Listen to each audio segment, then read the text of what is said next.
দ্বিতীয় বিবাহ বন্ধনে আবদ্ধ হয়ে যেন মধুর সময় পার করছেন সঙ্গীতশিল্পী ও অভিনেতা তাহসান খান। একটি দল দুজনের অতীত নিয়ে সমালোচনায় মেতেছেন। শুরু থেকে নীরব অভিনেতা তাহসান বিয়ে করলেও কোনো ঢাকঢোল পেটাননি, বরং পারিবারিক আয়োজনে সকল অনুষ্ঠান ও কার্যক্রম সম্পূর্ণ করেছেন। শনিবার 4 জানুয়ারি বিয়ের পর সোমবার 6 জানুয়ারি সন্ধ্যায় অবশ্য প্রকাশ্যে আসতেই হয়েছে তাহসানকে। উদ্দেশ্য তার নতুন গানের মুক্তি। রাজধানীর গুলশানের একটি রেস্টুরেন্টে সংবাদ সম্মেলনে তাহসান বলেন, আমাদের দেশের মানুষের মধ্যে রসবোধটা একটু বেশি। এছাড়া আমরা জাতিগতভাবে একটু বেশি বিচারকধর্মী। কিছু মানুষ আছেন যারা সবসময় চুলচেরা বিশ্লেষণ নিয়ে একটু বেশি ব্যস্ত থাকেন।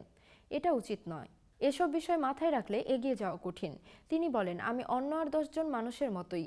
বিয়ে হলো আমার ব্যক্তিগত জীবনের একটা অংশ।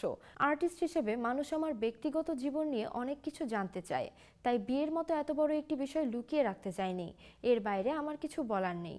এদিন প্রকাশ পেয়েছে তাহসান খান ও সিথি সাহার গান একা ঘর আমার। বিরহ ধাঁচের গানটি লিখেছেন তাহসান নিজেই। সঙ্গীতায়োজন করেছেন সাজিদ সরকার। অনুষ্ঠানে উপস্থিত থেকে নিজ হাতে অনুপম মিউজিক ইউটিউব চ্যানেলে গানটি প্রকাশ করেন তাহসান।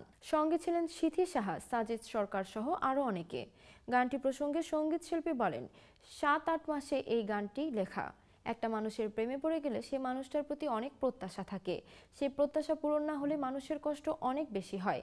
এমনও হয় আপনি যাকে ভালোবাসেন সে মানুষটা আপনাকে কষ্ট দিচ্ছে, আর আপনি সে কষ্টটা পুষে রাখছেন।